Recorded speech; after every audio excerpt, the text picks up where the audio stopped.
Hey everyone, and welcome back! Today we're diving deep into a fascinating case study of gaming hype gone wrong.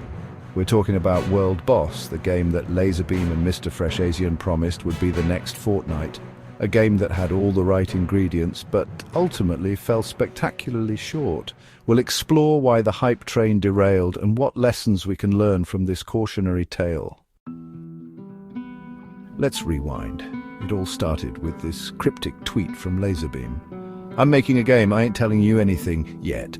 That sparked a firestorm of speculation. Then MrFreshAsian dropped a trailer showcasing a vibrant, stylized arena shooter. It looked familiar, almost Fortnite-esque.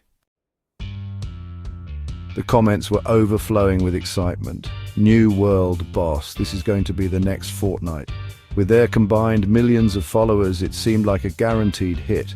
Plus, it was developed by Playside, a well-established Australian studio with a track record. They had the resources, the talent, and the audience. Laserbeam and Fresh went all in, pouring their energy into promoting the open beta. They created content, engaged with fans, and generated massive hype. We're talking millions of views, 365 days making a game, Laserbeam declared, adding to the anticipation. The community was buzzing.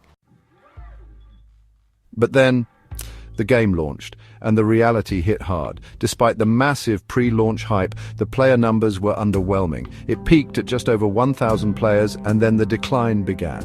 Let's break down the numbers.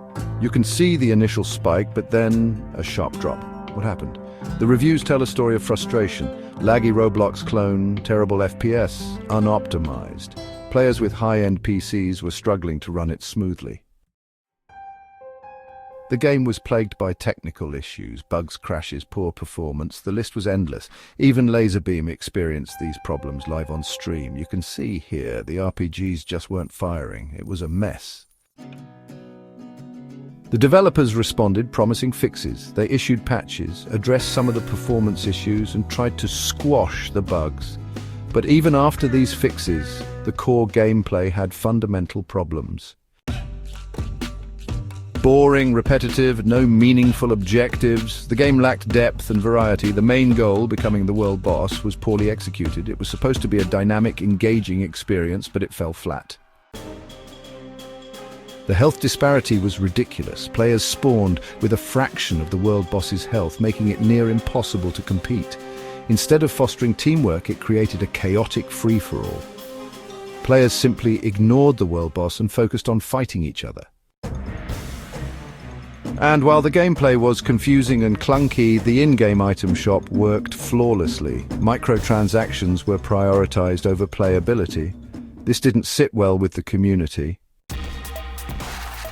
Fresh's return after a long hiatus to promote the game felt opportunistic, and Laserbeam's casual promotion after so much work felt underwhelming. The timing and presentation were off. 5 months later, player counts were down to 160. Laserbeam acknowledged the difficulty of competing with giants like Fortnite and Call of Duty. Playside's financial report showed significant losses, hinting at World Boss's failure. The game was abandoned. Social media went silent.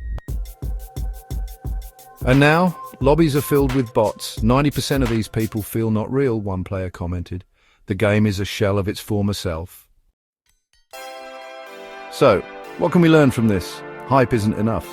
A solid game needs more than just big names. It needs polish, balance, and engaging gameplay. World Boss had the hype, but it lacked the substance. It's a cautionary tale for developers and gamers alike.